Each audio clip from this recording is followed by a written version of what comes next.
उस जमाने में एलियंस धरती पर आते रहते थे एंड उन्होंने ही अपने लिए इन पिरामिड्स को बनाया था। जो 3 पिरामिड है उनका डायरेक्शन ओरियन बेल्ट की 3 स्टार्स के अलाइन में बनाई गई है। पिरामिड के अंदर जितने भी चेंबर और टनल्स है उनको हाइड्रोजन गैस जनरेट करने के लिए यूज किया जाता था। अगर हम specifically the great pyramid of Giza की बात करें तो इसके अंदर ये थ्योरी बहुत ही रिसेंट है, 2014 में इसके बारे में पता चला है। अगर मैं आपको कहूँ कि आपको 2.5 टन के एक पत्थर को उठाना है लेकिन आप क्रेन, बुलडोजर जैसे किसी भी एडवांस इंस्ट्रूमेंट का यूज नहीं कर सकते हो, That's simply not possible. अगर ये पॉसिबल नहीं है तो आज से 4600 साल पहले इजिप्शियन लोगों ने एक ऐसे करके दिखाया। उन्होंने ना सिर्फ 2.5 टन के एक पत्थर को उठाया बल्कि इस तरह की 23 लाख पत्थरों को जोड़कर एक ऐसा मॉन्यूमेंट बना दिया जो आज भी खड़ा है, the great pyramid of Giza. 449 feet का ये मॉन्यूमेंट करीब 4000 सालों तक दुनिया की सबसे टॉलेस्ट स्ट्रक्चर बनी रही और इस पूरे पिरामिड का वजन 6 मिलियन टन है।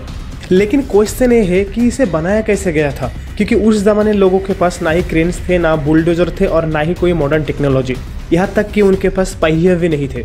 फिर भी उन्होंने एक ऐसा मॉन्यूमेंट बना दिया जो आज तक खड़ा है। हमारे यहाँ आज रोड बनता है और अगले 1 सालों में खराब हो जाता है और ये पिरामिड पिछले 4600 सालों से एक जगह पर खड़ा है। आखिर कैसे? कहीं इसके अंदर कोई अद्भुत शक्ति तो नहीं है जो इसे गिरने नहीं देता है? कहीं ऐसा तो नहीं कि इस पिरामिड को इंसानों ने बनाया ही नहीं?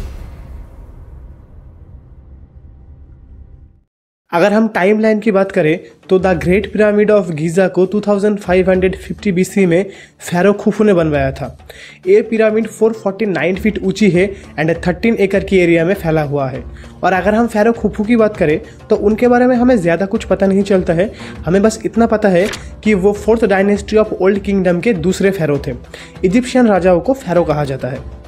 The great pyramid of Giza located है नाइल नदी के पास और अगर आप फोटोज में देखोगे तो आप नोटिस करोगे कि ये एकलौता पिरामिड नहीं है। उस जगह पर 2 और पिरामिड्स है, the pyramid of Khafre and pyramid of Menkaure. इन तीनों पिरामिड में से सबसे ऊंची पिरामिड है the great pyramid of Giza and सबसे छोटी पिरामिड है pyramid of Menkaure. Ancient Egypt में सिर्फ यही 3 पिरामिड्स नहीं है बल्कि इस तरह की 118 पिरामिड्स है और दुनिया की सबसे पुरानी पिरामिड है द पिरामिड ऑफ जोजर। लेकिन सबसे अच्छे कंडीशन में यही 3 पिरामिड्स है, इसलिए इनका चर्चा ज्यादा होता है। लेकिन इन पिरामिड्स को बनाया क्यों गया था? इन पिरामिड्स को मकबरे के तौर पर बनाया गया था जहां पर इजिप्शियन राजाओं को दफनाया जाता था। Actually ancient Egyptian after life में बिलीव करते थे।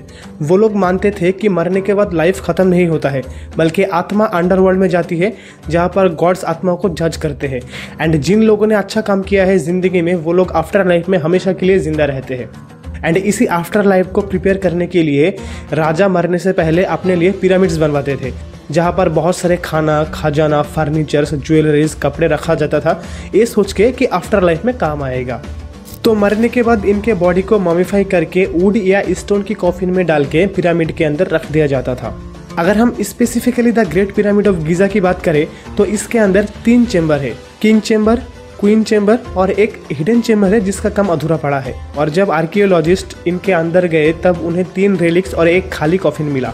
माना जाता है कि इतने सालों में किसी ने खजानों को लूट लिया होगा। इन पिरामिड को बनाया कैसे गया था? उस जमाने में इतनी ऊंचाई पे इतने भारी भरकम पत्थरों को कैसे ले जाया गया? इसके बारे में कोई भी क्लियर एविडेंस नहीं है और जब किसी चीज के बारे में ठोस सबूत नहीं होता है तब लोग उसके बारे में अलग अलग थ्योरीज बनाने लगते हैं। जैसे कुछ लोग मानते हैं कि पिरामिड्स को इंसानों ने नहीं बल्कि एलियंस ने बनाया था। उस जमाने में एलियंस धरती पर आते रहते थे एंड उन्होंने ही अपने लिए इन पिरामिड्स को बनाया था। इनफैक्ट एलियन और इंसानों के बीच बायोलॉजिकल रिलेशन भी था। इस थ्योरी को सामने लाए थे assistant professor of classic and humanities Landvater और रेड एजुकेशनल टेक्नोलॉजी के इंस्ट्रक्शनल टेक्नोलॉजिस्ट प्लेट ने।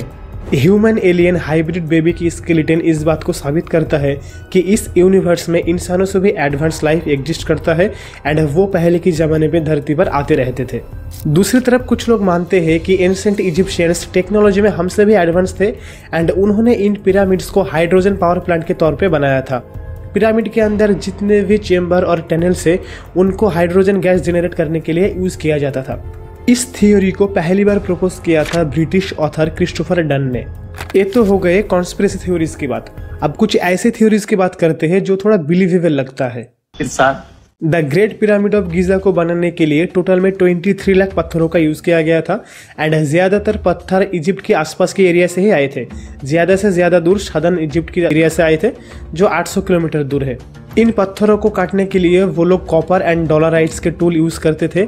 फिर एक राफ्ट बना के इन पत्थरों को नदी के रास्ते पिरामिड की जगह पर लाया जाता था एंड ऊपर ले जाने के लिए ये लोग स्लेज का इस्तेमाल करते थे गीली मिट्टी में। ये थ्योरी बहुत ही रिसेंट है, 2014 में इसके बारे में पता चला है और इस थ्योरी की बेसिस से एक पेंटिंग जो मिला है जेहुतीहोटप की टूम पर।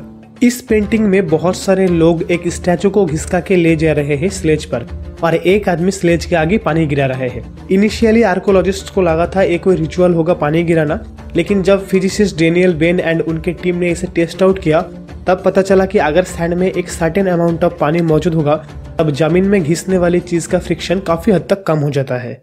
अच्छा चलो मान लिया कि पत्थरों को घिसका के इधर से उधर मूव किया जा सकता है, लेकिन ऊपर कैसे चढ़ाया गया? एक पत्थर को दूसरे पत्थर के ऊपर कैसे रखा गया?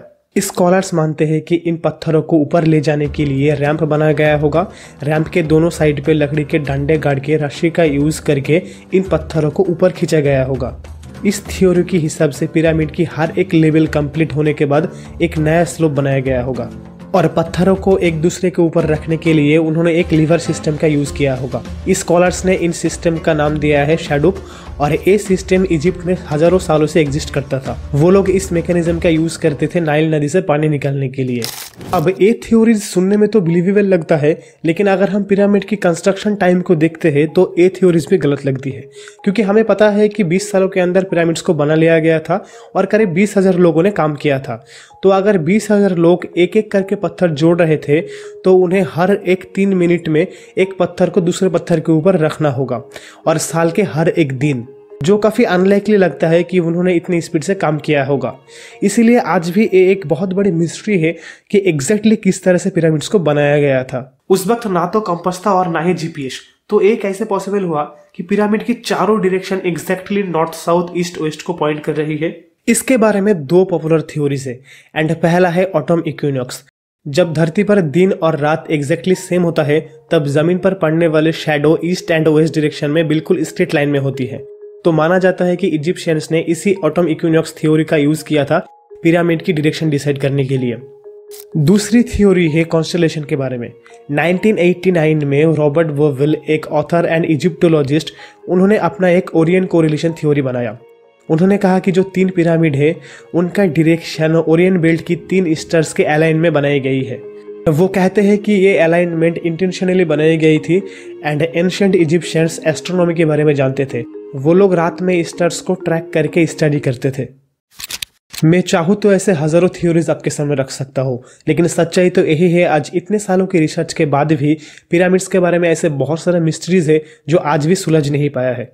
आपको क्या लगता है इन पिरामिड्स को किसने और क्यों बनाया था? कमेंट में जरूर बताना। और इस तरह की और मिस्टीरियस वीडियो देखने के लिए क्लिक ऑन दिस प्लेलिस्ट।